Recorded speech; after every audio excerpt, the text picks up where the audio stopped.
Is it reunion time for the Cincinnati Bengals with Hayden Hurst and CJ Uzomah both hitting free agency? My thoughts on both Bengals' former starting tight ends.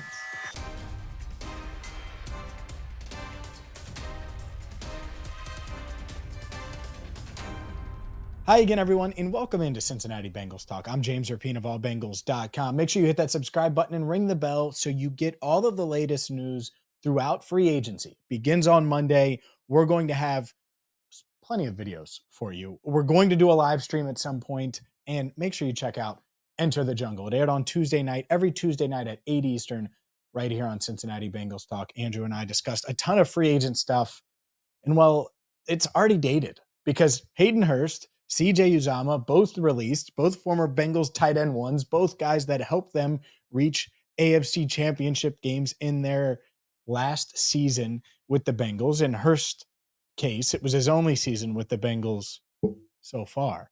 Let's start with Hayden Hurst because you look at his season last year and it's 18 receptions, 184 yards, and one touchdown. He was the recipient of Bryce Young's first career touchdown, which is interesting. Number one overall pick, Bryce Young. Uzomah caught Joe Burrow's first career touchdown pass.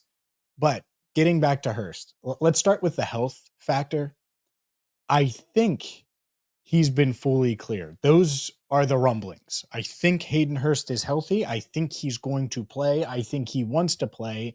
And I certainly think he is open to returning to the Cincinnati Bengals. And why wouldn't he? He had 52 receptions for 414 yards, 2 touchdowns in 2022. Was a big part of their offense in the divisional round against the Buffalo Bills. And so, second most yards of his career and a big part of the offense, and really liked it in Cincinnati. And I totally think the path for Hayden Hurst to return to Cincinnati has been set. I do. I think that there's a real chance here that the Bengals sign Hayden Hurst for a variety of reasons. One, they know he fits the offense. They know what he brings. They know his strengths and his weaknesses. And as long as he checks the health box, why wouldn't you want to bring him back? Signing Hayden Hurst doesn't impact you from signing another free agent tight end if you want to. It doesn't prevent them from drafting Brock Bowers or drafting your favorite tight end in the draft, maybe taking 2 tight ends in the draft if you want to do that. What it does, though, is it brings a proven veteran, experience, someone that you know works in the offense, and he's not going to cost a lot. So there aren't many negatives. It is the definition of a low risk, at least medium reward. I'm not going to pretend that I expect Hayden Hurst to be an all-pro if the Bengals sign him, but I do think he can be a functional starting tight end.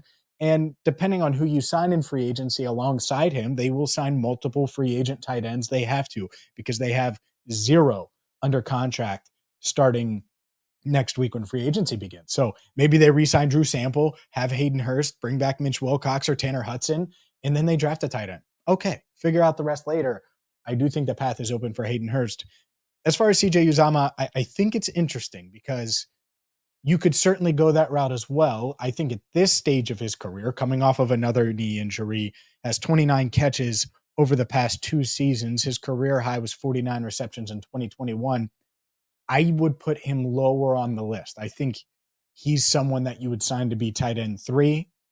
And that doesn't mean that you couldn't go that route at some point. I just think it's unrealistic right now. I think Hayden Hurst is much higher on the list, much higher priority-wise. Not that either guy is the first call they're making, but the beauty of this, of them both being released now, is the Bengals, they can reach out. They don't have to wait until Monday at noon Eastern time for the legal tampering period. They could reach out now. And even though nothing can become official, you can get an agreement in place if you want to, which gives the Bengals and gives really Hurst and Uzomah an edge when it comes to that. That's why the Broncos, you saw them release Russell Wilson. It's the same thing where it gives him an edge, a jump to see if there is an interest, who is interested in him. If I'm the Bengals, I would take a long, hard look at Hayden Hurst. And if he is healthy, I don't really see a negative. I don't really see a reason why you wouldn't bring him back. He did suffer the head injury. Like I said, I think indications are that he is cleared, that he wants to continue his playing career. When discussing things like that, I get it. People instantly dismiss it as, hey, he's got to get healthy and worry about that side. I think he was. I think he did. He didn't finish the season with the Panthers.